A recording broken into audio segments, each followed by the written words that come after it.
राज्य रे थिबा समस्त स्कूल पई आसीची किछि नुवा सूचना बर्तन जहाँ भी किछि नुवा अपडेट मिली आउ डेई न करी फटाफट अपडेट टी जानिबा हेले ता पूर्व वीडियो को गटे लाइक करंतु चैनल को नुवा आस्थिले एबे चैनल को सब्सक्राइब करी बेल आइकन को प्रेस करी ऑल रे क्लिक कर रखिबा को जमार भी भूलंतु नहीं जहाँ द्वारा जतेबेले भी जहाँ भी किछि न अपडेट आसुची हमर ई चैनल माध्यम रे देखिया को पाई जिवे चलंतु आउ डेई न करी संपूर्ण अपडेट ऊपर नजर पकेइबा मध्याह्न भोजन खर्च रे करा जिवो वृद्धि सर्वनिम्न 1 टंका वृद्धि करने विधानसभा स्टैंडिंग कमिटी रे सुपारिश करा जायछि।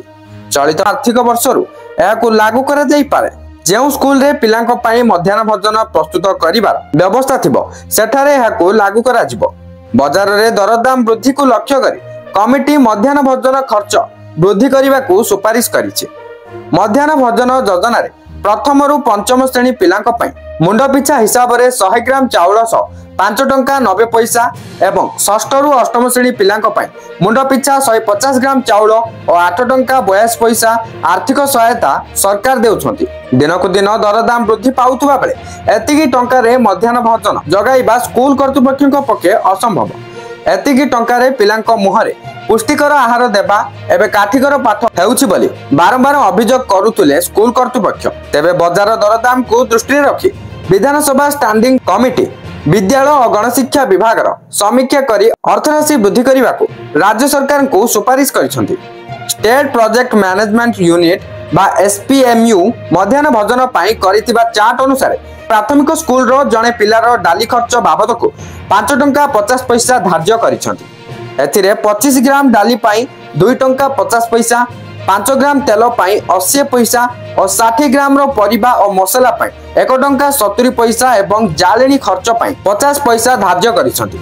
सोयाबड़ी तरकारी बाबद को 4 टंका 20 पैसा धार्य करिसेंती।